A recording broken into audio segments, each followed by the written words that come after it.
Question number 6 ये काफी easy है। इसमें कहा गया है देयर आर 3 कॉइन्स, यहाँ पे 3 कॉइन्स है और one is a two headed coin. एक उनमें से टू हेडेड कॉइन है, मतलब दोनों साइड उसके हेड हेड है, ठीक है, टेल है ही नहीं।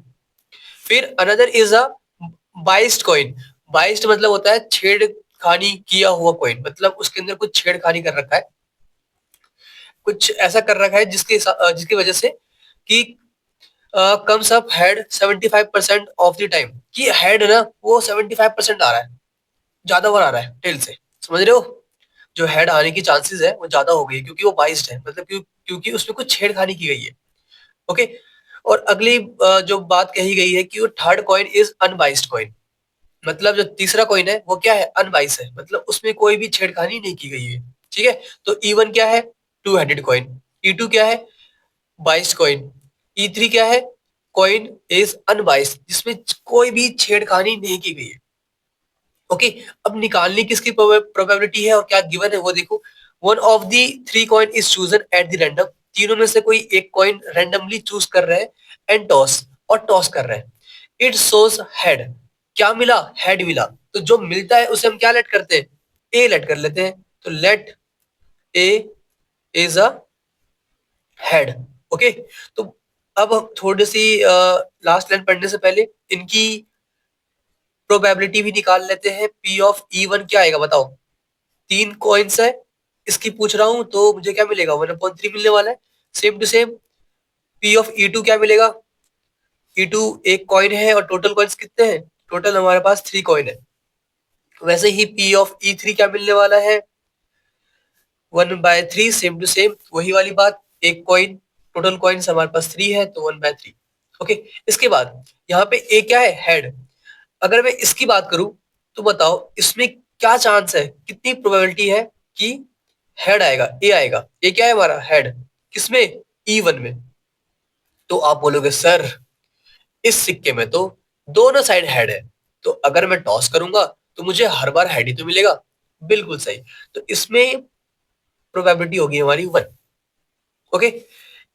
E2 की बात करते हैं, E2 में हेड कितनी बार आ सकता है, तो आप देखो 75% लिखा है, तो परसेंट को चेंज कर लो तो हमें क्या मिलेगा, परसेंट को जब भी चेंज करना होता है प्रोबेबिलिटी में तो डिवाइड बाय 100 करना होता है।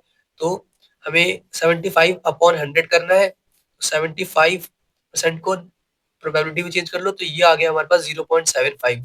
ओके, ये वैल्यू मिलेगी हमें 0.75। तो इसे भी हमने लिख दिया। इसके बाद कहा गया है थर्ड कॉइन क्या है, अनबाइस है ना, मतलब उसमें कोई भी छेड़खानी नहीं की गई है, तो क्या प्रोबेबिलिटी होगी हेड आने की, तो 1/2 होगी, या तो हेड आएगा या टेल आएगा। ओके। तो ये हमारे पास तीनों की प्रोबेबिलिटी आ चुकी है, सब कुछ आ चुका है। अब देख लो पूछा क्या गया है, what is the probability that it is was the two headed coin. इसकी क्या प्रोबेबिलिटी है कि वो टू हेडेड कॉइन है, समझ रहे हो? टू हेडेड कॉइन कौन सा है इन तीनों में से, टू हेडेड कॉइन कौन सा है, फर्स्ट वाला E1।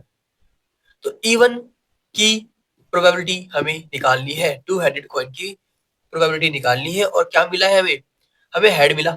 तो हेड इसमें भी मिल सकता है, इसमें भी, इसमें भी। तो इसकी क्या चांसेस है कि ये वाला केस है। तो हमें क्या निकालना है, हमें निकालना है प्रोबेबिलिटी ऑफ E1 की, ठीक है, जब हमें हेड मिला। ओके। ये बातें हम बहुत बार कर चुके हैं तो नया कुछ नहीं है। तो इसमें करना क्या होता है, फॉर्मूला के अकॉर्डिंग हमें इसकी निकालनी है, तो इसको ऊपर लिख दो और नीचे सब कुछ ये वाला ये वाला ये वाला तीनों लिखने होंगे। ठीक है, तो ऊपर क्या आने वाला है हमारे पास, इन्हें मल्टीप्लाई कर लो, P of E1 into P of A जब E1 हो चुका, और टोटल डिवाइड में इन तीनों को मल्टीप्लाई करके आपस में ऐड कर दो। तो करते हैं जल्दी जल्दी, P of E1 into P of A जब E1 हो चुका, फिर प्लस इन्हें मल्टीप्लाई करो इन दोनों को। देखो ये याद हो चुका होगा आपको फॉर्मूला, मैंने बता रखा है कि आपको बस ये बनाना आना चाहिए, इसको ड्रॉ करना।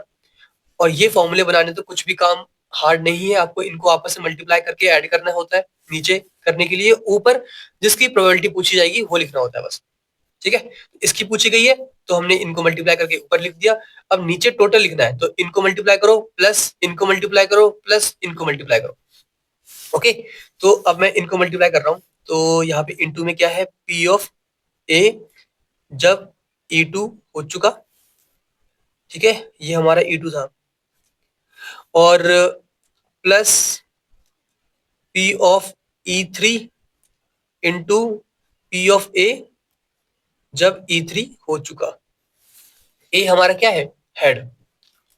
ओके, तो वैल्यू निकालनी है तो निकाल दो। अब ये तो हमें बस ऐसे ही लिखना होता है ताकि इसके मार्क्स मिल जाए। बाकी इसको इससे मल्टीप्लाई करो जल्दी से, 1/3 इंटू 1 डिवाइड में, अब सब कुछ वही करना है, 1/3 इंटू 1, फिर प्लस इन्हें आपस में मल्टीप्लाई करो, 1/3 इंटू, आप चाहो ना तो इसको आप ले सकते हो 3/4, है कि नहीं।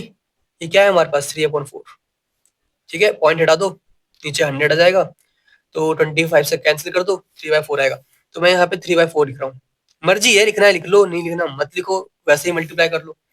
फिर प्लस ये इंटू ये, मतलब 1/3 इंटू 1/2, सॉल्व कर लो इसे और आपको आंसर मिल जाएगा।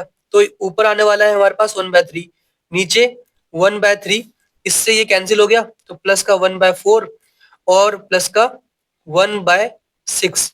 ओके, अब जल्दी से एलसीएम ले लो, तो यहाँ पे क्या आने वाला है, 1/3 डिवाइड में एलसीएम आएगा हमारे पास 12, तो 12 लिख दो यहाँ पे, 3 4 जा 12, तो ऊपर 4 आएगा, 4 3 जा 12, मतलब ऊपर 3 आएगा, 6 2 जा 12, मतलब ऊपर 2 आएगा। तो ये आ चुका है हमारे पास, मतलब 1/3 डिवाइड में 4 + 3 7 + 2 9, 9/12। ओके, तो इसे सिंप्लीफाई कर लो, तो 1/3 इंटू जो नीचे लिखे होते हैं उसे हमें रेसिप्रोकल करके मल्टीप्लाई करना होता है, तो 12/9 आ जाएगा, तो 12 से 3 कैंसिल, तो 4 बचेगा। तो आंसर आ चुका है हमारे पास 4/9, ये हमारा आंसर आ गया। ओके, इतना ही करना था हमें, ठीक है।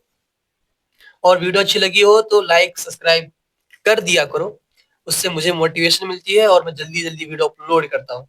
और take care, all the best for your exams, अच्छे से पेपर करना, टेंशन मत लेना, मजे करो, खुश रहो और अच्छे से पढ़ाई करो, खूब मेहनत करो, ठीक है। Take care.